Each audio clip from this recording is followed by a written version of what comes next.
Jiang extended his hand towards the sky, and while it was surrounded by little Nine's poisonous mist, he began to stare at Wushwang and asked him if he was willing to bet his life just to satisfy his curiosity. Wushwang clenched his fist tightly, and with a smile replied yes, adding that one must be at least willing to bet their life. Upon seeing this, Jiang decided it was time to get down to business. He extended his hand towards him and threw the poisonous mist at him. Wushwang began to stare intently at Jiang and with a smile, started to move his fist with great speed, creating powerful energy around his fist in the process.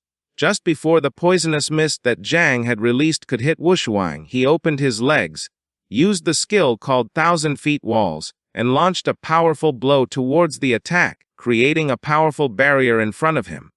Then he launched another powerful blow towards Jiang, and the energy of the blow was so strong that it began to shatter his poisonous mist and started to rapidly advance towards him. Upon seeing this, Jiang, who had his hand extended towards him, couldn't help but be shocked. He soon realized that this attack was very powerful. Just before Wushwang's strike could reach him, he put his hands over his head, jumped and moved away from the area. Although in the process he received a small part of the attack, his body began to move backward. He firmly placed his feet on the ground, lowered his head and thought that his boxing style was too fierce and fast, and his poison was not so strong and was very slow. Little Nine put her hands near her face, and with a worried look she began to worry about him. Now Jiang had his face and clothes full of scratches. He put his hand near his mouth, started looking at him and with a smile asked Little Nine if she would be able to level up several times if she devoured Wushwang, who had a huge amount of he appeared in his consciousness, and Little Nine manifested herself. She placed her hands on her chest and explained that although she had leveled up many times, she was not going to be able to defeat Wushwang, but still she was willing to die instead of Jiang. He turned around, started to sweat, and with a confused look asked her if she was sure. This was the first time he saw Little Nine so scared. He concluded that the only way to win was by using the self-destruction ability because he had been fighting for a long time. He was now very tired. He put his hands on his knees, and while his body was shaking, he began to look at her, and seeing that she could not defeat him, he ordered her to hide and not come out since he was going to find another way. She decided to listen to him and stay hidden and not go out. Jiang could in no way let Little Nine die or everything would be lost. He came out of his consciousness, and while his whole body was trembling, he supported a hand on the ground to rest for a bit. Due to the attack, a smoke screen was created, and as the smoke screen gradually disappeared, Wushwang began to approach him, and seeing that he could no longer move, he thought that he did not seem like someone who could have defeated Xiao Baihan. Jiang decided not to stand idly by. He placed his hand on the ground, began to stare at him intently, and used the ability called Growth of All Things, causing vines to start emerging from the ground.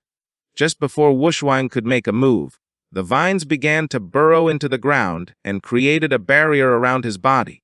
He started to look up and couldn't help but start smiling when he saw that this was Jiang's divine talent.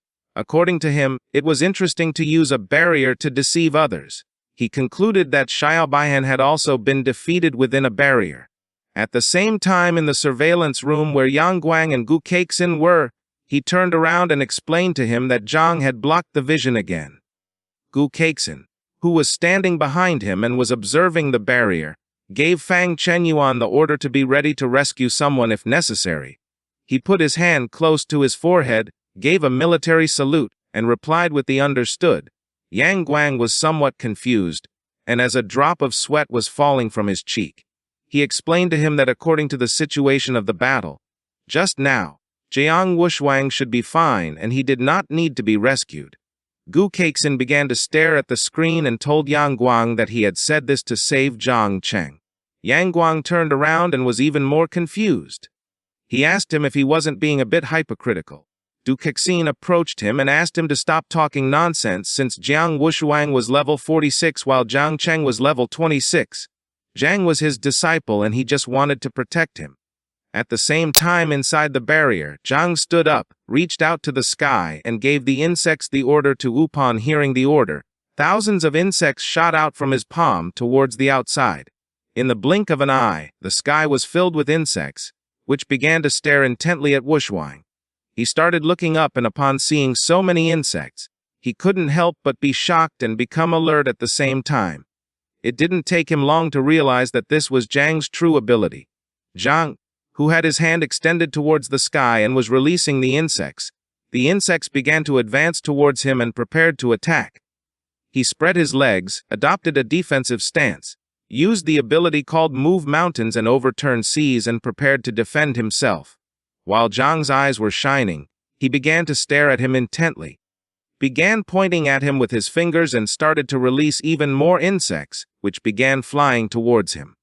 In an instant, thousands of insects appeared in the sky and prepared to attack. While Wushwang's body was surrounded by a golden energy, he prepared to defend himself. He clenched both fists tightly, leaned back, began to look at Zhang, and with a smile used the skill called Overlapping Mountains and Staggered Peaks. Then, he struck the ground using both fists, and by doing this, hundreds of fists made of energy emerged from the ground and began attacking the insects, destroying them into pieces.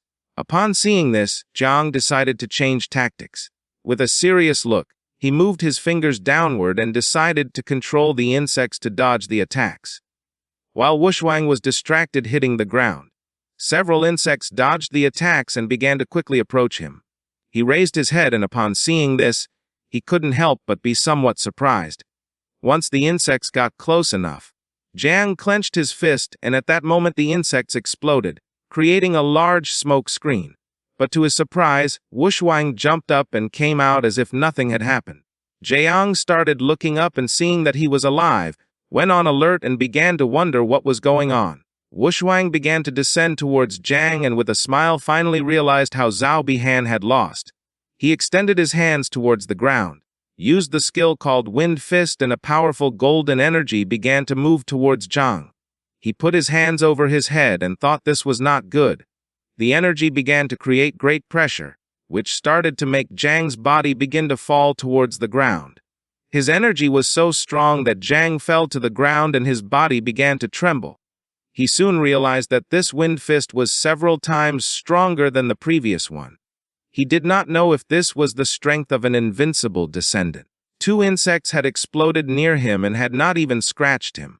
Little by little, Zhang began to run out of strength. With a tired look, he began to look at Wushwang and concluded that to finish him off it was necessary to make dozens or hundreds of insects self-destruct. For him this was very difficult, since it had been very complicated for him to raise these insects. He had no other choice. Near Wushwang a large explosion was created, and then more began to be created. He did not fall into the trap and quickly stepped back. But to his surprise, this was what Zhang had planned. While he had one hand supported on the ground, he extended the other towards Wushwang, causing several vines to emerge from the ground. Just before the vines could get close, using only one hand, Wushwang blocked the attack and asked him not to exert himself since the fight had ended. Zhang couldn't help but be shocked. He couldn't believe that Wushwang no longer wanted to continue fighting. He asked him what he meant by this. Wushwang, who was standing in front of him, recognized that he was worthy of being his rival. He was only in the first transformation and was already forcing Wushwang to use 80% of his strength. He was eager to fight him when he became stronger. Zhang placed a hand on his knee, and as he was getting up, realized that what he had said before about betting his life was to force him to give it his all. All this was just to see if he was a worthy opponent. Wushwang put his hand behind his neck, closed his eyes, began to yawn, and told Zhang that he was tired and was going to sleep for a while. After saying this, he asked him if he could take care of the last fierce beast. Zhang began to look at him, and with a serious look asked him if he was leaving him the first place. While Wushwang was touching his neck, he turned around and with a calm look explained that he did not mean this. He was just tired. He wanted to leave since he needed to find a good place to sleep for a while. Upon hearing this, Zhang felt a mix of frustration and anger at the same time. He clenched his fist, began to shout, and asked him to stop lying, as he was not one of those fools who were affected by pride. Wushwang turned his back on him, and as he was walking away, he closed his eyes and couldn't help but smile, since he knew that he had not been mistaken and that Zhang really was an interesting opponent. At the same time, in the surveillance room, Gu Keixin crossed his arms and while watching the screen, told them that one should not rely on strength to oppress the weak. According to him, Wushwang was truly an invincible descendant, and today he had indeed made Gu Keixin look at him with new eyes. Fang Chenjiwan was poisoned again and his mouth filled with foam. Yang Guang approached him, placed both hands on his back and began to help him. Gu Keixin gave them the order to release the 10th fierce beast on Zhang Chen to let him win first place. A fierce beast with the shape of a centipede and a scorpion's tail began to descend from the sky. It opened its mouth and prepared to attack. Zhang, who was standing on the ground, began to look up, extended his hand and prepared for battle. This is the end of the video. If you guys want to see the next part,